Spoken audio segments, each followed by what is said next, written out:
Hey guys, welcome back. Joe Brunsman, insurance broker to the stars. Today, Solarwinds is in trouble yet again, plus some really juicy allegations coming out of their class action claim that they just settled for, I think, $26 million. Now, as a brief rewind refresher, what did all of this stem from? Well, allegedly, a nation state actor put backdoor malware into the Orion software. More than 18,000 customers were impacted by this, and the bad guys gained access to data network systems, including federal agencies. Now, how do we know that SolarWinds is in trouble yet again? Well, they released a document saying, hey, we have been served with another Wells notice. Now, what is a Wells notice? It's pretty much an artifact of the administrative state at large, right? But it's effectively the SEC staff has recommended to the SEC proper to take enforcement actions, including potential civil penalties, which may not be insurable, against SolarWinds. Now, it's just the preliminary law violations noted by the staff, but of course it can go much deeper, and the recipient can respond. They received their first Wells notice in October of 2022, and they just got this last one, and it's been publicly noted in June of 2023. Now, importantly, who actually received this Wells notice? Well, current and former executives and employees. So they're really going to get into it. The CISO, which makes sense, but also the CFO. Now, why do I think the CFO is probably implicated in this? Because the CFO has to certify the effectiveness of certain controls, right? Internal controls, which could include cybersecurity controls. And all of this just goes to say cybersecurity is now everyone's problem. All right. The SEC effectively here is saying, we don't care if you're the CISO, the CTO, the head of global security, or the CFO, you're an executive, you're going to be responsible ultimately for cybersecurity. All right. So it gets even juicier. Here's some of the allegations from the class action claim. According to the court, SolarWinds' purported security measures were, quote, woefully deficient and not as represented. So that should give you pause. SolarWinds' former global cybersecurity strategist gave a presentation to a bunch of top executives before the initial cyber event, and he was discussing deficient cybersecurity practices. Now, those top executives, they noted, hey, the CEO is not going to be willing to pay for this. So the global cybersecurity strategist just resigned in protest. Good on him. Now, it just gets worse. In the allegations, 10 former employees stated that SolarWinds did not employ the cybersecurity measures it purported to have, including no security team, no security information policy, no password policy, no security training, no network segmentation. And the court held that the CISO, quote, acted with at least severe recklessness when he touted the security measures implemented at SolarWinds. So there you go. If you want to know why the SEC is probably coming back against them yet again, it's all this stuff came out in court. Now they're going to have a really bad day. All of this points to, I think, probably the biggest picture here would be what I call the investigation death spiral. All right. So all of this came about because an intern leaked a crucial password or left it as SolarWinds123. And now you have a supply chain attack. Supply chain attack, what happened there? You have to deal with all the fallout of that. Then you have a class action claim. Because of the class action claim, now you have more regulatory inquiries. Now you have bad publicity. You have a failing reputation. And of course, the stock price goes down or the value of your business goes down. So for all the business owners out there watching this that are not in the tech world, what's the moral of the story here? The moral of the story is, hey, how do you avoid a class action claim? How do you avoid bad publicity? How do you avoid your stock price falling or the valuation of your business plummeting?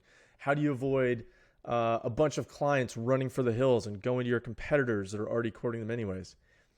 You take cybersecurity seriously, all right? Cybersecurity is not a black hole that you throw money into. It has so many downstream effects on your business that you would be insane not to really just sit down, take a hard look, whether you sit down with your MSP or your internal IT staff and you go, all right, I need to know where are we? Where are we headed? How do we get there? What's it going to cost? How do we start going down that path. All right. If you're not already doing that, you are 10 years behind your peers. They're going to eat your lunch. Now, I talked about bad reputation. I talked about falling stock prices. Man, I tell you what, these guys, they were so lucky. Talk about just immaculate timing. 1 week before the breach was publicized, the CEO sold over 20 million in stock. Silver Lake and Thoma Bravo sold 261 million in shares. Man, great timing, right? What are the odds of that? So you see here December 11th, at least 5-year stock price high, and trading at about $25 a share. And then what happened between December 11th and December 18th when you went from $25 a share to $15 a share? Man, I'll be damned. It was the Solarwinds breach became public knowledge. Now, to their credit, if you believe it or not, Silver Lake and Thoma Bravo said they weren't aware of the cyber attacks at the time of the sale, but didn't respond to questions about whether they knew a new SolarWinds CEO had been brought in. What are the odds? What are the odds of that? Now, if we go back, look, SolarWinds has never recovered from this. That all-time stock price, they have never even come close. And it's just been a trend going downwards. They had a slight blip here in late or early, I'd say late 2021. It's just going down, down, down. So moving forward here, please keep up. There's a new SEC cybersecurity rules. I'll be making a video on that here shortly. What can we take away from this? We've already seen SEC, SolarWinds, you're a publicly traded company, you're an SEC registrant. They're going after CEO, CFO, CISO, etc. FTC, they're going after the CEO. So it doesn't matter if you're a public company, if you're a private company, regulatory agencies will come after you if you are not taking cybersecurity seriously. So it's time to buckle down, start somewhere. All right, next, identify your weaknesses, work on a plan of implementation, a POI. So start working on the plan of implementation. You don't have to be perfect. None of us are perfect when it comes to cybersecurity, but I guarantee you, if you're a business owner watching this, you should be able to take this, just the broad knowledge you have here, and you say, you know what, maybe I'm an expert in manufacturing, or I'm an expert in accounting, or I'm an expert in being an attorney, I'm an expert in the law. Maybe you can say those things. You probably can't be that thing and an expert in cybersecurity. So please, there's so many people who are willing to help you. Sit down, get the subject matter experts in there, put your ego on a shelf and say, hey, this is your domain, not my domain. I need your help. Where are we? Where do we need to go? How do I get there? What's it going to cost? Have that plan of implementation. Just start walking down the path. Next, make sure you get your insurance right, because of course, all this is going to be very expensive. So cyber insurance, your tech E&O policy, D&O policy, it's going to have an implication there for SolarWinds. Plan of implementation, once again, I wanted to add that in there twice just so you get the deal. And of course, all it takes is one bad day. And then you get one bad day, all this dirty laundry come out, all those internal emails flying back and forth get subpoenaed by the plaintiff's attorney, and then you look crazy. And the court comes after you, so now you have to deal with the initial cyber event and all the costs. Then you have to deal with a class action claim and all the costs, and the bad publicity, and the clients leaving, and then regulators come after you. So you see this investigation death spiral. So even if you are not worried about what your customers will think, and you're like, hey, you know what? My customers would never leave me no matter what happens. Well, just because they don't leave you doesn't mean that they want to be associated with someone that is subject to SEC enforcement action, because they're going to have to go to their ownership, their board of directors. And if their board of directors go, hey, I was just reading the Washington Times and I heard something about SolarWinds came out. Why are we using these guys? Right? What's the deal? You don't want to be in that position. All right. So take this seriously. No matter what angle it is you're worried about, cybersecurity has an implication there.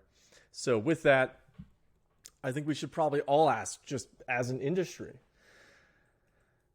they got a new CEO, but I'm pretty sure that Silver Lake and Thoma Bravo, they're still the big the big ownership gorilla in the room. So have they changed? Is this something where, hey, we're looking back a couple years, the culture's changed within SolarWinds, they've taken this big round turn on making sure that they are cyber secure in every respect and it's customer first? Or is it, hey, like everybody else in the cybersecurity industry, where it seems like you have these private equity venture capital bros that are just sucking every single dollar they can out of an organization, really to the detriment of the people that keep the lights on at their business? I don't know. I'm willing to speculate, but not on video. All right, guys, with that, if you found this useful, you learned something today, like, share, comment, subscribe right above me. You will see another video from the evil algorithm. And if you click over there on my beautiful face, you can subscribe to my channel. All right, guys, with that, stay safe.